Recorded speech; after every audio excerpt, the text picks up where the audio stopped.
All right, let's dive in. We've all heard the powerful dream of African unity, right? But what if the best way to get there isn't one giant leap for the whole continent, but a smaller, maybe even more radical step? That's exactly the idea we're going to explore. So you look at the big picture and the vision is just huge. You've got these massive projects like the African Continental Free Trade Area, the AFCFT. We're talking about a single market of 1.4 billion people. The whole idea is to just tear down all those trade barriers and unleash the continent's massive economic potential. I mean, it's an incredible, inspiring ambition. But then there's reality. For most people, on the ground, it feels completely different.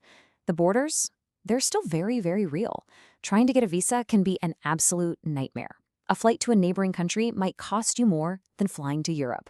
It's wild. And customs posts, they can feel like these bureaucratic fortresses designed to stop you. That grand dream, well, it often gets tangled up in a whole lot of red tape. And that brings us to the core question here. What if, instead of waiting for all 50-something nations to get on the same page, a smaller group just decided to go deeper, faster? What if they took a more radical step? The proposal we're looking at is for a union of southern African states, starting with just 5 countries: South Africa, Botswana, Namibia, Lesotho, and Eswatini. Okay, now here's where it gets really interesting. This isn't just some pie-in-the-sky idea. The crazy thing is, the foundations for this union, they don't need to be built from scratch, because in a lot of ways, a quiet, informal union is already here. Let's start with something called SACU, the Southern African Customs Union, and you have to hear this. It is the oldest functioning customs union in the world.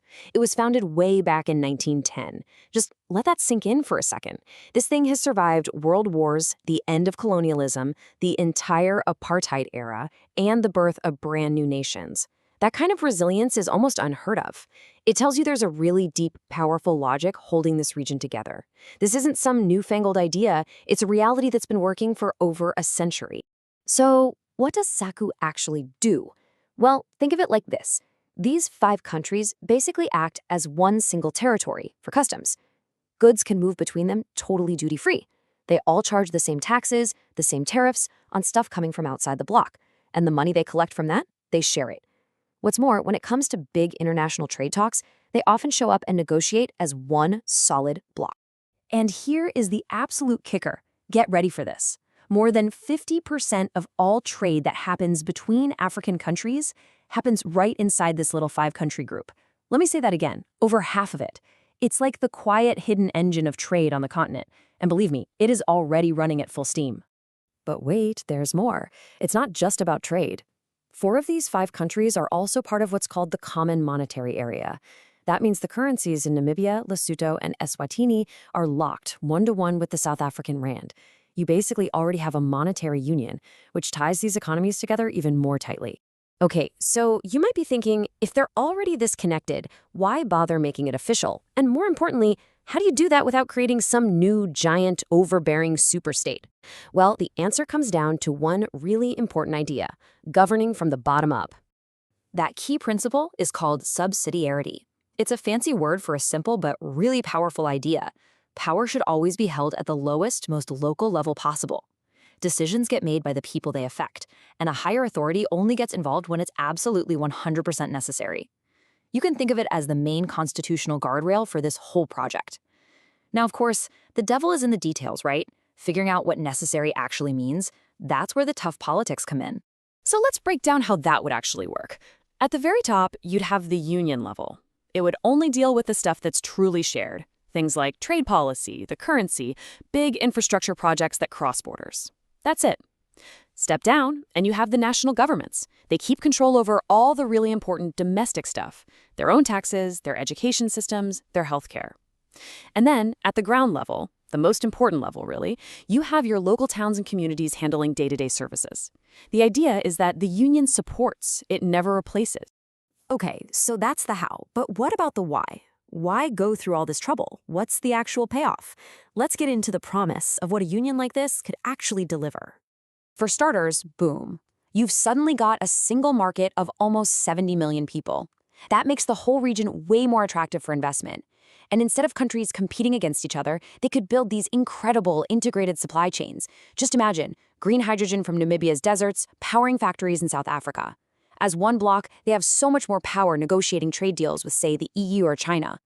And maybe most importantly, on a human level, it could finally end that absurd, painful situation where someone from Lesotho is treated like a foreigner in Johannesburg. Free movement isn't just about economics, it's about dignity.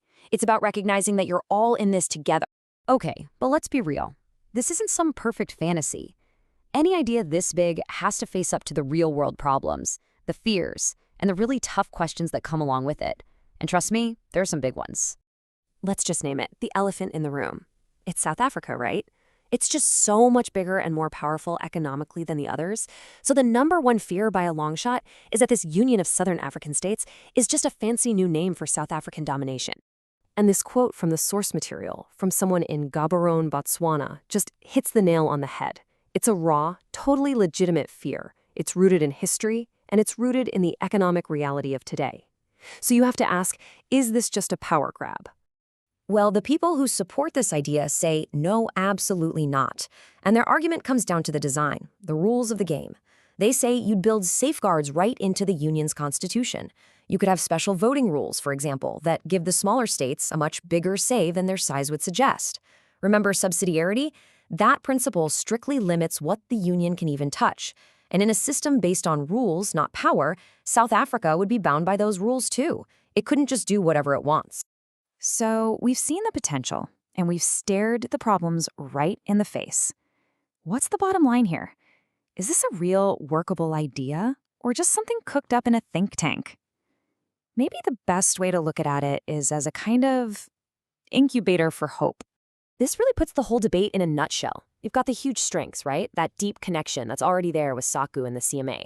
But then you have the weaknesses, like the massive imbalance with South Africa. The opportunities? They're incredible. This could literally be a proof of concept for the rest of the continent. But the threats are just as serious. The poison of xenophobia, or the risk that the whole thing just gets captured by elites. It's a really high-stakes balancing act. Because in the end, the goal here isn't to build a mini empire. The source material frames it as something much bigger than that. It's about building a common home, a place where those lines on a map start to matter a whole lot less than shared prosperity and shared dignity. And so that leaves us with one last big question to chew on. That dream of continental unity is beautiful and powerful, but man, it can feel so far away. So, is it better to put our energy into something smaller, something you can actually touch, something more immediate?